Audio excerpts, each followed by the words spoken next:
The scorching Texas sun beat down on Nathan Riley's shoulders as he guided his horse along the dusty trail leading to Desdemona. His weathered Stetson cast a shadow over piercing blue eyes that had seen too much in his 30 years, leaving him with a permanent furrow between his brows and a reputation as the most solitary rancher in Eastland County. The year was 1875, and Nathan had spent the last 8 years alone on his sprawling ranch just outside Desdemona. Following the death of his parents to a fever that swept through the region, he'd thrown himself into expanding the modest cattle operation his father had begun. While other men his age sought companionship in the saloons or through courtship, Nathan found solace in the open plains and the honest work of ranching. As he approached the town, he could see the main street was unusually busy for a Tuesday. Wagons lined the thoroughfare, and clusters of men gathered outside the general store and the auction house. Nathan hadn't planned to stop in Desdemona today. He'd only meant to pass through on his way to Fort Worth to negotiate a cattle sale, but the commotion piqued his curiosity. "Riley. Didn't expect to see you in town." Sheriff Thomas Bennett nodded as Nathan dismounted in front of the saloon. "Just passing through," Nathan replied, tying his horse to the hitching post. "What's all the fuss about?" The sheriff shifted uncomfortably. "County auction. Though this one's a bit different from the usual livestock and property sales." Nathan frowned. "How so?" "They're selling indentures today." The sheriff lowered his voice. "Got a group from that failed settlement north of here. Folks who couldn't pay their debts after the drought ruined their crops." Nathan's jaw tightened. He despised the practice of debt indenture, which had grown more common since the war. Too often it was little more than slavery by another name, especially when corrupt officials were involved. "Didn't know Desdemona had taken to selling people," he said coldly. Sheriff Bennett sighed. "It's not my jurisdiction. County judge ordered it. Most'll go as farmhands or house servants for a year or two until they work off what they owe." Against his better judgment, Nathan found himself walking toward the auction house. The crowd parted slightly for him. Most locals knew Nathan Riley by reputation, if not personally. He wasn't known for violence, but his imposing stature and taciturn nature tended to command a certain respect. Inside the auction house, the air was stifling with the heat of too many bodies pressed together. Nathan stood at the back, watching as a portly auctioneer called out bids for a middle-aged man who would serve as a farmhand for the next 18 months. "Next up," the auctioneer announced after the farmhand was led away, "we have a special case, gentlemen." 2 men brought forward a young woman who couldn't have been more than 20. Her hands were bound in front of her, but unlike the defeated expressions on the faces of those who had preceded her, her chin was raised defiantly. Her auburn hair was pulled back in a simple braid, and despite her worn dress, she stood straight-backed and proud. "This here's Lily Abernathy," the auctioneer said. 20 years old, healthy and strong, though I should warn potential buyers she's got quite the temperament." A ripple of laughter went through the crowd. "She's being sold to cover her late father's debts, 3 years' service. Starting bid is $50. Nathan felt his stomach turn. 3 years was an unusually long term, practically ensuring the girl would never earn her freedom. Most indentures were for 12 months, 18 at most, 50.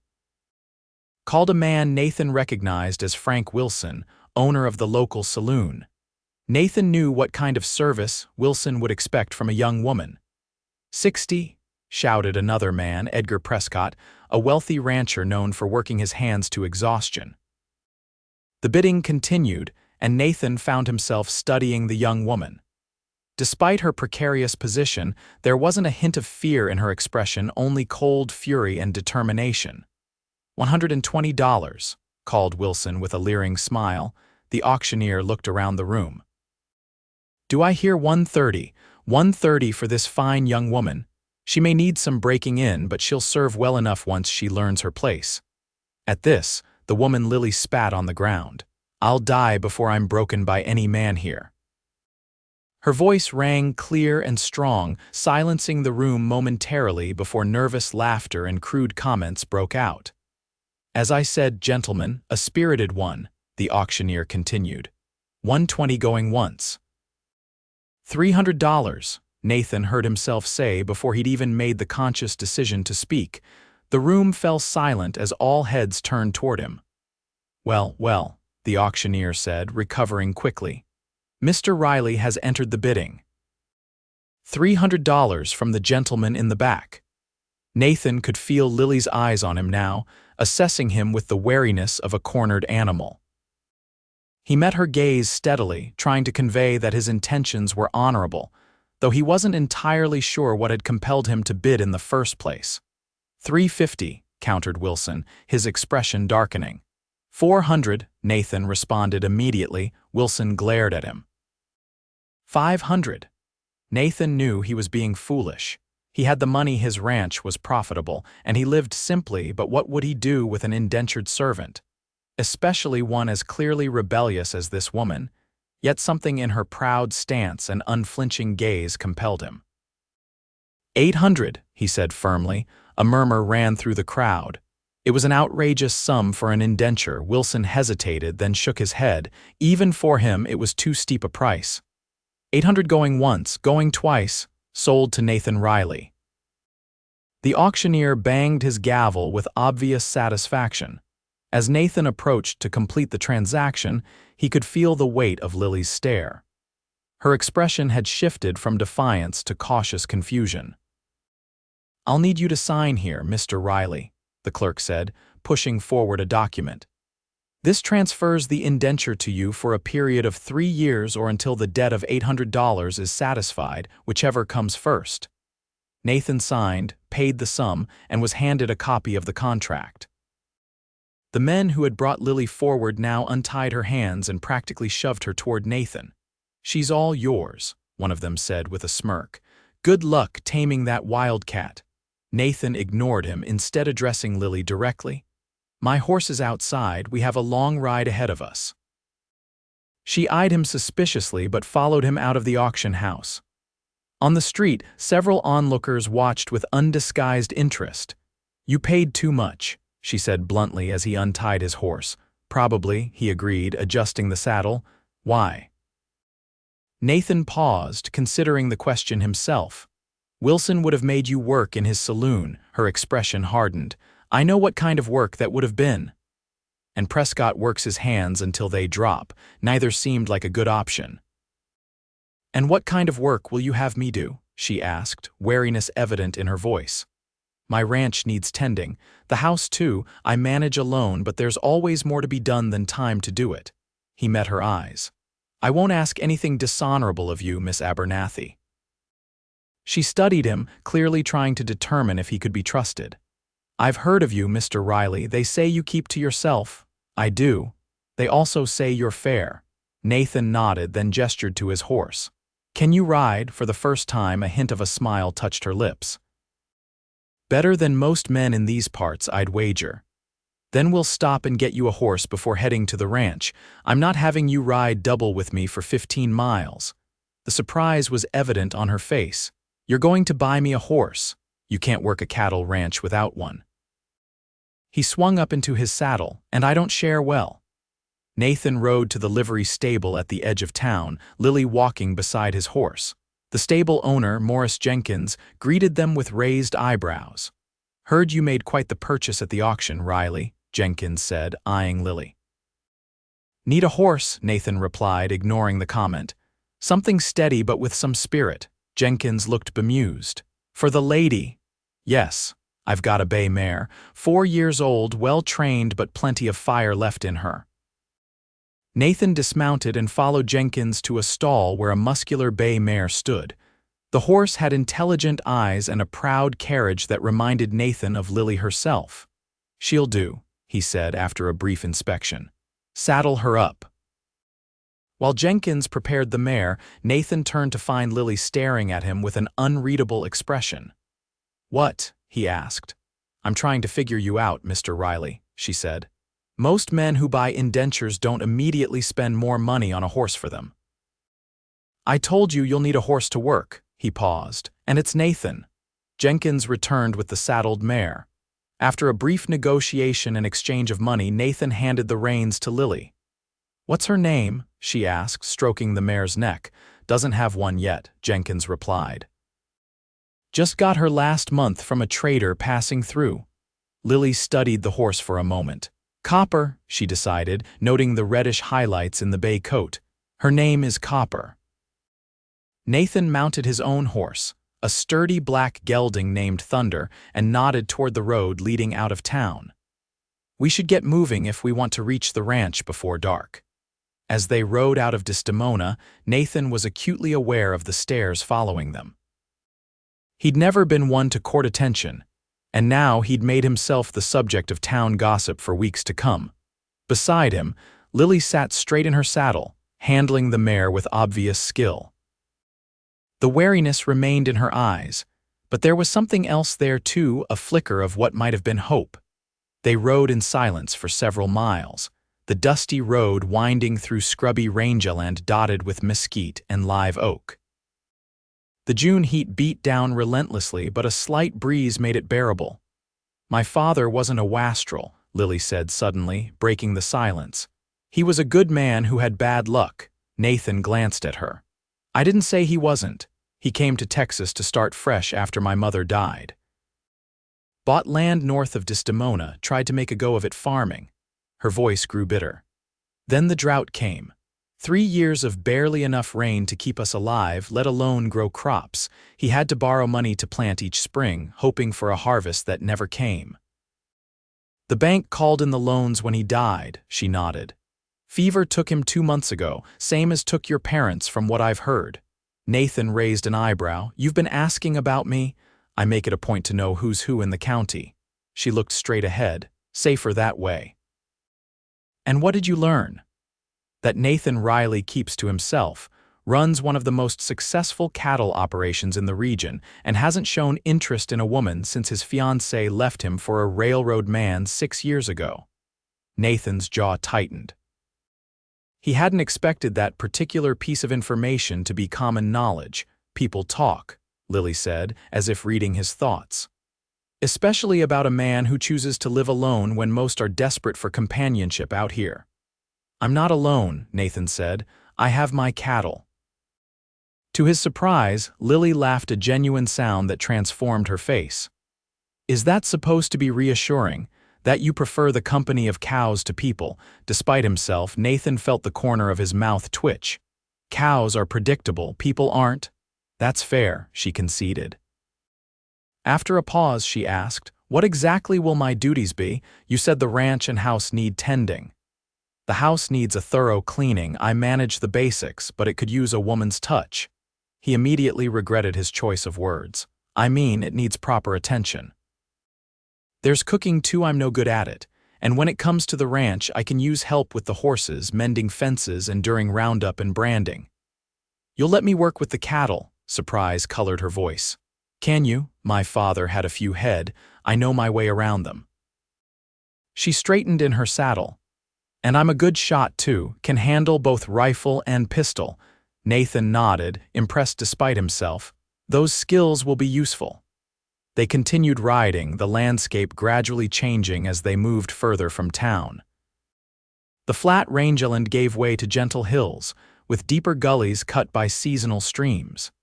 In the distance, a line of trees marked the course of a more substantial creek, the eastern boundary of Nathan's property. There, Nathan said, pointing to a rise ahead where a sprawling ranch house stood. That's Rocking R Ranch, my home. The 2-story house was larger than Lily had expected, built of sturdy timber with a wide porch wrapping around the front. Behind it stood a large barn, corrals, and several outbuildings. The setting sun bathed everything in golden light, making the scene almost idyllic. It's beautiful, Lily said softly. My father built the original house. I expanded it after he died. There was a note of pride in Nathan's voice. Added the second floor and the east wing. As they approached, Lily could see that the ranch was well maintained but showed signs of being run by a single person. The garden beside the house was overgrown, the porch needed sweeping, and the windows could use a good washing. They dismounted near the barn, and Nathan showed her where to unsaddle and brush down copper. He worked alongside her, tending to thunder with practiced efficiency. "I'll show you to your room," he said once the horses were settled. "You must be tired." Inside, the house was clean but sparse. The front door opened into a large main room with a stone fireplace at one end. A dining table stood near windows that looked out toward the corrals, and a few comfortable but worn chairs were positioned around the hearth. Nathan led her up a staircase to the second floor. "My room is at the end of the hall," he said, gesturing to the right. "Yours is here." He opened a door on the left. The bedroom was simple but pleasant, with a comfortable-looking bed, a chest of drawers, a small writing desk, and a window that faced east. A colorful quilt covered the bed, the only decorative touch in the otherwise functional room. "The washroom is across the hall," Nathan continued. "There's a pump in the kitchen for water. I'll show you around the rest of the place tomorrow." He hesitated. "Are you hungry?" Lily nodded, suddenly aware that she hadn't eaten since early morning. "I'll fix something. Come down when you're ready." Left alone, Lily sat on the edge of the bed, trying to process the events of the day. That morning, she had resigned herself to a fate worse than death at the hands of someone like Frank Wilson. Now she found herself in a comfortable room on a prosperous ranch, with an employer who, while reserved, seemed decent. She was still wary. Experience had taught her that men rarely did anything without expecting something in return, but for the first time in months, she felt a glimmer of hope. Downstairs, she found Nathan in the kitchen, frying salt pork and potatoes. The smell made her stomach growl audibly. "There's coffee," he said, nodding toward a pot on the stove. Lily poured herself a cup, noting the mismatched dishes and general disorder of the kitchen. Everything was clean enough, but nothing was in its proper place. They ate at the kitchen table, the silence broken only by the clink of utensils against plates. Nathan wasn't much for conversation, but Lily found the quiet oddly comfortable. "Thank you," she said when they had finished. "For the meal and—" She gestured vaguely. "For today," Nathan nodded. "We start early around here. Sun up. I'm used to it." "Good." He stood, collecting their plates. "Get some rest, Lily." It was the first time he had used her given name, and something about the way he said it made her pause. But he had already turned away to pump water into the basin for washing the dishes. Lily went back upstairs, her mind whirling with questions about the solitary rancher who had inexplicably paid a small fortune to save her from a terrible fate. In his room that night, Nathan lay awake, questioning his own sanity. He had spent $800 money he had been saving to buy more breeding stock on an indenture contract for a woman he didn't know. It had been an impulsive decision, completely out of character for him. Yet when he thought of the alternative Lily in Wilson's saloon, or breaking under Prescott's cruel hand, he couldn't regret it. There had been something in her eyes that had spoken to him, a strength and dignity that reminded him of his mother. Rebecca Riley had been a formidable woman who had worked alongside his father to build their ranch from nothing. She would have approved of his actions today, he thought. Still, he had no illusions about the arrangement.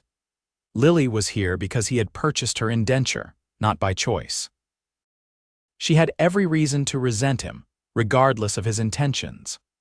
The best he could do was treat her fairly, give her meaningful work, and respect her boundaries. With that resolution in mind, he finally drifted off to sleep as a crescent moon rose over the Texas hills. The next morning, Nathan rose before dawn as usual. He dressed quickly in worn denim pants and a faded cotton shirt, then headed downstairs to start the coffee. To his surprise, he found Lily already in the kitchen, coffee brewing and biscuits in the oven. "Morning," she said, glancing up from the stove where she was frying eggs. She had found an old apron hanging on a peg and wore it over the same dress from yesterday. Her hair was neatly braided, and she looked more rested than she had the previous evening. "You didn't have to cook," Nathan said, pouring himself coffee. "It's part of my job, isn't it?" Her tone was matter of fact. "Besides, I prefer to earn my keep. Nathan nodded, understanding the pride behind her words. "We'll ride out after breakfast. I want to show you the ranch." The biscuits turned out light and flaky, the eggs perfectly cooked. It was the best breakfast Nathan had eaten in years, and he said as much. Lily shrugged, but he caught the hint of a smile. It's not hard to improve on a bachelor's cooking. After breakfast, they saddled their horses and rode out just as the sun was breaking over the eastern horizon, painting the landscape in shades of pink and gold. Nathan pointed out the boundaries of his property, nearly 2,000 acres of prime grazing land with Coyote Creek running along one side, providing water year-round. "The herd is spread out now, grazing in the lower pastures," he explained as they rode. "About 300 head, mostly longhorn, though I've started introducing some Hereford bulls to improve the bloodlines." They rode for hours, Nathan showing her the various pastures, water sources, and trouble spots where the fences needed mending. Lily took it all in with keen interest, asking intelligent questions about the operation. "You run all this alone?" she asked as they stopped on a ridge overlooking a valley where a group of cattle grazed. "I hire hands during roundup and branding, but day to day, yes." He shifted in his saddle. "My father taught me that if you want something done right, you do it yourself." "That's a lonely way to live," Lily observed. Nathan didn't respond. It was lonely, but loneliness was preferable to disappointment.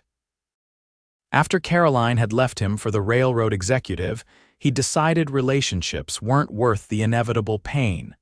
They continued their tour, eventually stopping at a small stream for the horses to drink. Nathan dismounted and pulled jerky and biscuits from his saddlebag for their lunch. "How did you learn to ride so well?" he asked as they sat in the shade of a cottonwood tree. "My mother," Lily answered. "Before we came to Texas, she grew up on a horse farm in Kentucky and insisted I learn properly. My father always said she could outride any man in the county." A shadow crossed her face. "She died when I was 12, pneumonia." "I'm sorry. It was a long time ago." She took a drink from the canteen he'd passed her. "What about you? Were you born here?" Nathan nodded. "My parents came from Tennessee in '42 before Texas was even a state." Father was one of the first to claim land under the Republic. Started with 50 acres and a dozen cows. Built it up from there. "You must be proud of what he accomplished." "I am, and I'm proud to continue it." He looked out over his land. "This place is my legacy. Everything I do is to make it stronger, more secure." "For future generations?" Lily asked. The question caught him off guard. He hadn't thought that far ahead in years. "I suppose," he said finally, "though there's no one to leave it to as things stand." An awkward silence fell between them. Nathan stood, dusting off his pants. "We should head back. There's work to be done before sundown." They returned to the ranch house in the early afternoon. Nathan showed Lily the storage room where tools, household supplies, and preserved food were kept. "Take whatever you need for the house," he told her. "If something's missing, write it down. I make a trip to town once a month." "When did you last go to town before yesterday?" Lily asked, eyeing the nearly empty shelves. "About 5 weeks ago." "That explains a lot." She ran a finger over a dusty shelf. "I'll need more than what's here if you want proper meals and a clean house." "Make a list," Nathan repeated. "I'll go tomorrow." Lily raised her eyebrows. "So soon?" "Might as well get what we need." He hesitated. "You should come too." "You'll need clothes, personal items." "I don't have money," she reminded him. "I'll provide what you need. It's part of the arrangement." She studied him for a moment. "You're nothing like what I expected, Nathan Riley." Before he could respond, she turned back to the shelves, making mental notes of what was needed. Nathan left her to it, heading out to check on a section of fence he'd been meaning to repair. As he worked, hammering new rails into place where old ones had rotted, Nathan found his thoughts drifting to Lily. Her presence had already changed something on the ranch. The house felt different, less empty. Even their brief conversations had made him realize how accustomed he'd become to silence. When he returned to the house near sunset, the transformation was already beginning. The main room had been swept and dusted, the windows washed until they sparkled. The mismatched dishes were arranged neatly on open shelves, and a bouquet of wildflowers stood in a jar on the dining table. The smell of cooking drew him to the kitchen, where Lily was making cornbread to go with a pot of beans she'd put on to simmer. "You've been busy," he said, washing his hands at the pump. "Just getting started," she replied. "This place needs a woman's touch, and I mean that literally this time." She gave him a pointed look that made him chuckle. "I can't argue with that." They ate dinner at the kitchen table, and Nathan found himself talking more than he had in years, answering Lily's questions about the ranch's history and his plans for its future. There was something about her direct gaze and thoughtful responses that made conversation easy. After dinner, Lily surprised him by pulling out a sheet of paper and a pencil. "I want to get this list started before we go to town tomorrow." For the next hour, they sat at the table, compiling a comprehensive list of everything needed for the house and for Lily personally. Nathan was struck by her practical nature. She asked for no luxuries, only necessities and basic comforts. "What about a dress or two?" He suggested when she mentioned only practical items like undergarments and a sturdy pair of boots. "I can make my own clothes if you get fabric," she replied. "My mother taught me to sew too." "Add it to the list then. Fabric, thread, needles." When they finally retired for the night, Nathan found himself looking forward to the trip to town the next day, a novel feeling for someone who generally avoided such outings. In her room, Lily sat at the small desk, writing in a journal she had found in the drawer. It was blank, apparently unused, and she decided it would serve to record her thoughts during this strange new chapter of her life. "I don't know what to make of Nathan Riley," she wrote. "He's nothing like the men I've known. There's a sadness in him, a loneliness that matches my own. Yet he's shown me nothing but respect and consideration. I keep waiting for the other boot to drop, for him to reveal his true intentions, but perhaps there is nothing to reveal. Perhaps he truly is what he seems, a good man who did a kind thing for no reason other than it was right." She paused, tapping the pencil against her chin. "Tomorrow we go to town together. I wonder what people will say. I wonder what I would say if someone asked me what I am to him. Servant, employee, I am neither fully, yet both in some ways. All I know is that for the first time since Father died, I feel safe. And that, for now, is enough." The trip to Desdemona the following day proved illuminating for both of them. The stares and whispers that followed them through town made it clear that speculation was rampant about the nature of their arrangement. Nathan ignored it with practiced indifference, but Lily felt the weight of the town's judgment. "Don't let it trouble you," Nathan said quietly as they left the general store, where the shopkeeper's wife had been particularly cold toward Lily. "People will talk regardless of what we do." "It's different for women," Lily replied. "My reputation is intact," he interrupted firmly. "Anyone who suggests otherwise is not worth your concern." His defense surprised her, as did his insistence on introducing her properly to everyone they met. "This is Miss Lily Abernathy," he would say. "She's helping me run the Rocking R." By the time they had completed their purchases, including fabric for several dresses, household supplies, food staples, and personal items for both of them, Lily felt somewhat reassured. Nathan's respectful treatment of her in public went a long way toward establishing her position as something more than a common servant. As summer progressed into fall, they developed a comfortable routine. Mornings began early, with Lily preparing breakfast while Nathan tended to the horses. They often rode out together to check the herd, mend fences, or clear brush. Lily proved herself as capable on horseback as she had claimed, and Nathan found he enjoyed having company on tasks that had once been solitary. In the afternoons, Lily usually returned to the house to cook and tend to household chores, while Nathan continued with the never-ending work of the ranch. Evenings were spent in companionable conversation or quiet pursuits, Lily sewing or reading one of the few books Nathan owned, while he whittled or repaired tack. The house transformed under Lily's care. New curtains appeared at the windows, Colorful quilts brightened the beds, and meals became something to look forward to rather than a necessity to be endured. Without discussion, they began taking their evening meals in the dining room rather than the kitchen, sitting across from each other at the large oak table. Nathan found himself increasingly aware of Lily as a woman, not just as a capable partner in ranch work. He noticed the way the setting sun caught the auburn highlights in her hair, how her eyes crinkled at the corners when she smiled, the graceful movement of her hands as she worked.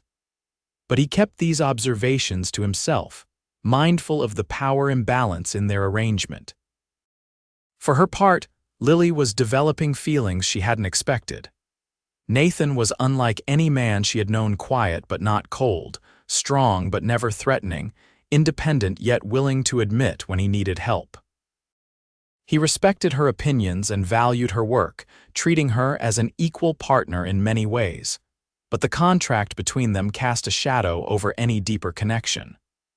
Lily was bound to him legally, her freedom contingent on his goodwill. Despite his fair treatment, she couldn't be certain that expressing her growing affection wouldn't be seen as an attempt to improve her position or secure her freedom early. So they continued their dance of cautious friendship, both harboring feelings neither felt free to express. The first major test of their partnership came during the fall roundup. Nathan hired 4 temporary hands to help gather the scattered cattle, but the work was still grueling and dangerous. Lily insisted on participating fully, rising before dawn each day to prepare food for the men, then riding out to help with the actual roundup. "You don't have to do this," Nathan told her on the first morning as she saddled Copper in the pre-dawn darkness. "The cooking and provisioning is more than enough." "I know I don't have to," she replied, checking her cinch. "I want to. I'm as good on horseback as any of those men you hired, and you know it." Nathan couldn't argue with that. In the month since she'd arrived, he'd seen her skill with horses. She had a natural seat and a gentle but firm hand that the animals responded to instinctively. "Just be careful," he said finally. "Roundup is dangerous work." She gave him a look that was equal parts exasperation and amusement. "I've been on roundups before, Nathan. I know what I'm doing." And she proved it throughout the day, working tirelessly to help gather cattle from the far corners of the ranch. The hired hands were skeptical at first, but by midday, they had developed a grudging respect for the woman who could ride as well as any of them and wasn't afraid to get dirty. Nathan found himself watching her more than was strictly necessary, admiring the way she handled her horse and the cattle with equal confidence. At one point, she galloped after a stray calf that was heading for a gully, skillfully cutting it off and turning it back toward the herd. The move required perfect timing and excellent horsemanship, and she executed it flawlessly. "That's some woman you've got there, Riley," commented Tom Hawkins, one of the hired hands, as they watched Lily return the calf to its mother. "She works for me," Nathan corrected automatically. Hawkins gave him a knowing look. "If you say so." The comment rankled, though Nathan wasn't sure why. It was true, after all, Lily did work for him, technically. But the relationship had evolved into something that defied simple categorization. She was no longer just a servant, but she wasn't exactly an employee either. And she certainly wasn't his woman, as Hawkins had implied. Yet as the day wore on, and he continued to watch her working seamlessly with him and the other men, Nathan found himself wishing the situation were different. Wishing they had met under ordinary circumstances, with no contract binding them together. The roundup continued for 5 days, during which they gathered, sorted, counted, and branded nearly 300 head of cattle. By the end, everyone was exhausted, covered in dust and sore in places they'd forgotten existed. But there was a satisfaction in completion, in a job well done. On the final evening, after the hired hands had been paid and had ridden off, Nathan and Lily sat on the front porch, too tired to move but too content to go to bed. The autumn air was crisp, and Lily had wrapped herself in a shawl she'd made from some of the fabric Nathan had bought her. "Thank you," Nathan said, breaking the comfortable silence. Lily turned to him, her face softened by the lantern light. For what? For your help with the roundup, for everything, really? He struggled to find the right words. The ranch runs better with you here, it feels like a home, she suggested when he trailed off. Yes, he admitted. Like a home. Their eyes met, and for a moment something electric passed between them, an acknowledgement of feelings neither had voiced. But then Lily looked away, up at the stars scattered across the night sky. I've been happy here, she said softly. Happier than I expected to be. Nathan wanted to say more, to tell her how much her presence had changed him, how the loneliness that had been his constant companion for years had receded in the warm light of her company. But the words stuck in his throat, trapped by uncertainty and the awareness of the legal bond between them. Instead, he simply nodded and said, I'm glad. As fall gave way to winter, the pace of ranch work slowed somewhat. With the cattle gathered in the closer pastures for the winter months, there was less riding to be done. Nathan turned his attention to repairs and improvements around the ranch buildings, while Lily focused on making the house as warm and comfortable as possible for the cold months ahead. December brought unusually cold weather to central Texas, with a bitter north wind that found every crack in the walls. Nathan spent several days caulking windows and adding extra insulation where needed, while Lily sewed heavy curtains to hang over the doors and windows at night. A week before Christmas, they rode into Desdemona for supplies. The town was festive, with garlands hanging from the storefronts and a general air of holiday cheer. Lily seemed to brighten at the sight, and Nathan realized that this would be her first Christmas without her father. We should get a tree, he suggested as they loaded their purchases into the wagon. There are some good pines on the North Ridge. Lily looked at him in surprise. You want to celebrate Christmas, don't you? Yes, but… She hesitated. I didn't think you would care about such things. Nathan shrugged, slightly embarrassed. My mother always made a fuss about Christmas. It was her favorite holiday. After she died, I didn't see much point. But this year is different, Lily finished for him, a soft smile playing on her lips. Yes, he agreed, it is. They cut a small pine the next day and set it up in the corner of the main room. Lily made ornaments from scraps of fabric, pine cones, and bits of colored paper, while Nathan contributed carved wooden stars he'd made years ago at his mother's instruction. On Christmas Eve, they sat by the fire after dinner, admiring their handiwork. The tree glowed with the light of a few precious candles, and the room was warm and fragrant with the scent of pine and the cinnamon cake Lily had baked. I have something for you, Nathan said, reaching beneath his chair and producing a small package wrapped in brown paper. Lily looked startled. Nathan, you didn't need to, I wanted to, he interrupted gently. Go on, open it. She unwrapped the package carefully to reveal a small leather-bound book. Opening it, she found blank pages of good quality paper. I noticed you've been writing in that old ledger, Nathan explained. Thought you might like something proper for your thoughts. Lily ran her fingers over the soft leather cover. It's beautiful, she said, her voice thick with emotion. Thank you. There's something else. He reached into his pocket and pulled out a small velvet pouch. This belonged to my mother. I'd like you to have it. Inside the pouch was a delicate silver pendant on a thin chain. The pendant was a simple design, a small circle with a star in the center. Oh, Nathan, Lily breathed. I can't accept this. Please, he said, his voice low and serious. It would mean a lot to me to see it worn again. Their eyes met, and Lily saw something in his gaze that made her heart beat faster. Will you help me put it on? She turned, lifting her braid, and Nathan fastened the chain around her neck, his fingers brushing against her skin.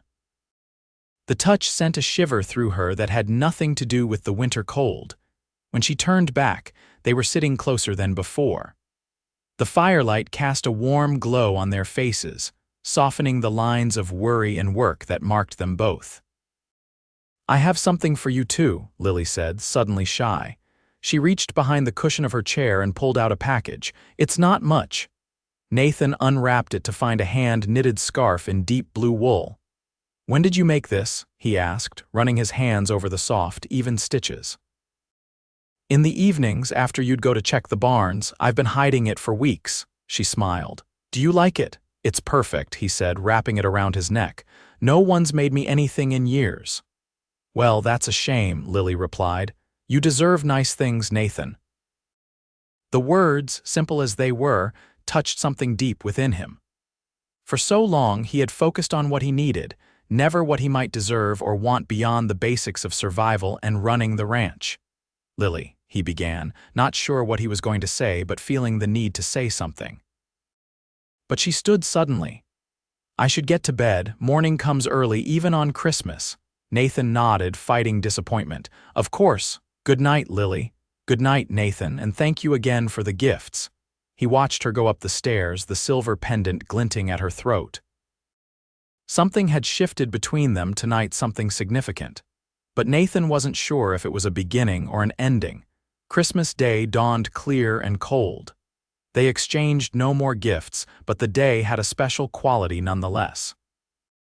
They ate a leisurely breakfast, then rode out together to check on the cattle, the crisp air invigorating after the warmth of the house.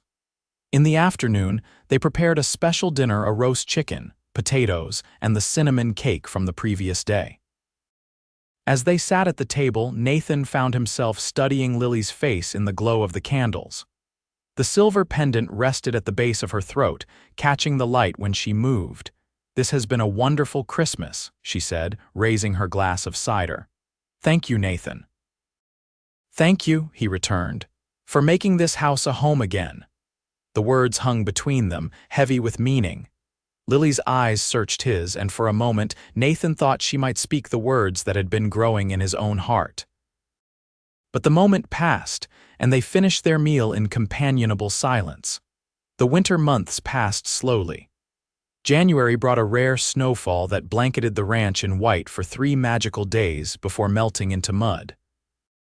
February saw a bout of illness sweep through the area, and Nathan caught a fever that left him bedridden for nearly a week. Lily nursed him tirelessly, making sure he drank enough water, preparing broths and teas, and tending to the essential ranch work that couldn't wait for his recovery. At night, she sat beside his bed, wiping his brow with cool cloths when the fever burned hottest. In his delirium, Nathan spoke of things he might never have revealed otherwise: his loneliness after his parents died, his heartbreak when Caroline left, his fears for the future of the ranch. "I don't want to be alone anymore," he murmured one night, his eyes glassy with fever. "Stay with me, Lily." She held his hand, tears in her eyes. "I'm here, Nathan, I'm not going anywhere." But they both knew that wasn't entirely true. The indenture contract had a term: 3 years or until the debt was paid. Already nearly 8 months had passed. What would happen when the contract ended? It was a question neither had broached, but it hung between them like a shadow. As Nathan recovered, the incident wasn't mentioned. But something had changed. There was a new tenderness in their interactions, a careful consideration that went beyond their previous companionship. March brought the first signs of spring green shoots pushing through the soil, wildflowers dotting the pastures, newborn calves wobbling alongside their mothers. The ranch came alive with renewal, and with it came an increase in work. One evening in early April, as they sat on the porch watching the sunset, Nathan finally asked the question that had been on his mind for months. "What will you do when your indenture is complete?" Lily's hands stilled in her lap.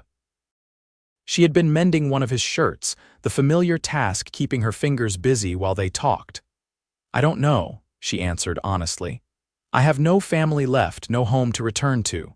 Nathan nodded, looking out across the land that had been his family's for generations. "You could stay," he said, trying to keep his voice neutral. "As a paid employee, I mean. The ranch does better with 2 of us working it." Lily set aside her mending and turned to face him fully. "Is that what you want, Nathan, for me to stay as your employee?" The question hung in the air between them. Nathan knew this was a crossroads. Whatever he said now would shape their future in ways he couldn't fully predict. "No," he admitted finally, "that's not what I want." "What do you want, then?" Her voice was barely above a whisper. Nathan took a deep breath. I want you to stay because you want to, not because a piece of paper says you must. I want. He hesitated, then pushed forward. I want you to stay as my partner in every sense, as my wife, if you would consider it. There, it was said. The words he'd been holding back for months were finally out in the open. Lily's eyes widened, and for a terrible moment, Nathan thought he had misjudged everything. Nathan, she began, her voice trembling slightly, you don't need to marry me out of obligation.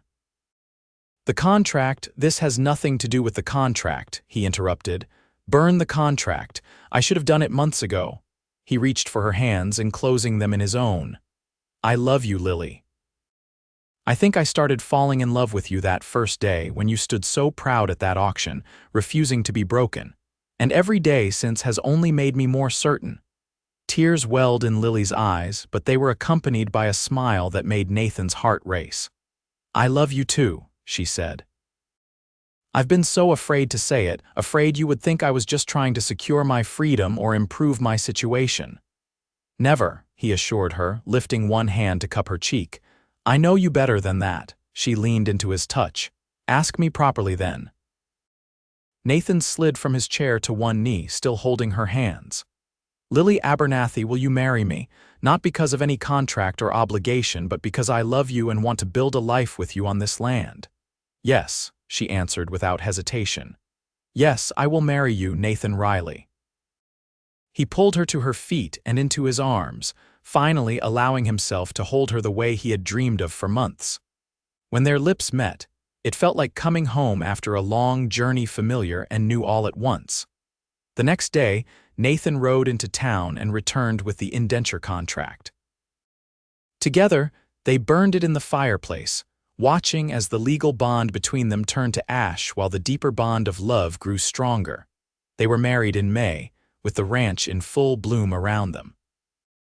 The ceremony was small, just a handful of neighbors and the few friends Nathan had maintained over the years. Sheriff Bennett was there, looking pleased at the happy outcome of what had begun as a troubling situation. Even Tom Hawkins, who had worked the fall roundup, rode in for the occasion. Lily wore a dress of pale blue that she had made herself, with the silver star pendant at her throat. Nathan, in his best suit, couldn't take his eyes off her as she walked toward him in the garden they had planted together. The minister from Desdemona performed the ceremony, and when he pronounced them husband and wife, a cheer went up from the small gathering. Nathan kissed Lily without reservation, no longer bound by the constraints of their previous arrangement. The celebration afterward was simple but joyful. Food was plentiful, music provided by a fiddler from a neighboring ranch, and dancing continued well into the evening. When the last guest had departed, Nathan swept Lily into his arms and carried her across the threshold of the house that was now truly their home. Welcome home, Mrs. Riley, he said, setting her down in the main room. I've been home for months, she replied, reaching up to touch his face. Ever since a stubborn rancher paid too much for a too wild girl at an auction, Nathan laughed. Best money I ever spent. You got more than you bargained for, Lily teased. I got exactly what I needed, he corrected, pulling her close. A partner in every sense, for the ranch and for life. As the years passed, the rocking R thrived under their joint stewardship. Nathan's cattle operation expanded, with Lily's careful accounting and business sense helping to guide their investments. They added sheep to diversify, a venture that proved profitable as the demand for wool grew with the expanding railroad. Children came first: a son, Michael, with his mother's auburn hair and his father's steady nature. Then twin girls, Rebecca and Sarah, who inherited their mother's spirit and their father's love of the land. The house expanded again to accommodate the growing family, with a new wing added to the east side. Lily never forgot where their story began at an auction where her future had seemed bleak. She made it a point to help others in similar situations, working with the church and community leaders to establish a fund for those facing debt and hardship. Nathan supported her efforts fully, knowing that but for a twist of fate, their paths might never have crossed. One evening, nearly 15 years after they first met, Nathan and Lily sat on the porch watching their children play in the yard. Michael, now 14, was teaching 11-year-old Rebecca and Sarah to throw a lasso with varying degrees of success. "You ever regret it?" Lily asked suddenly. "Buying my indenture that day?" Nathan looked at her in surprise. "Not for a single moment. Why would you ask that?" She shrugged, the silver pendant still at her throat after all these years. "Sometimes I wonder what would have happened if you hadn't been there that day." "I don't like to think about it," Nathan admitted, "but I believe we would have found each other somehow. Some things are meant to be." "The lone cowboy and the too wild girl," Lily mused with a smile. "Who would have thought we'd end up here?" "I knew you were special from the first moment I saw you," Nathan said, taking her hand. "You were the best investment I ever made, though I think I got the better end of the deal." Lily laughed, the sound still as vibrant as it had been on that dusty road to the ranch all those years ago. "We both did," she said, leaning her head against his shoulder. "We both did." As the sun set over the Texas hills, painting the sky in shades of orange and purple, Nathan knew with absolute certainty that the impulsive decision he'd made that day in Desdemona had been the defining moment of his life. In trying to save Lily, he had saved himself from a lifetime of solitude. In giving her freedom, he had found his own. Together, they had built something more valuable than land or cattle: a family, a legacy, a love that had begun in the most unlikely of circumstances, but had grown into something unbreakable. And as night fell over the rocking R, that love continued to shine like a beacon, guiding them home to each other, day after day, year after year.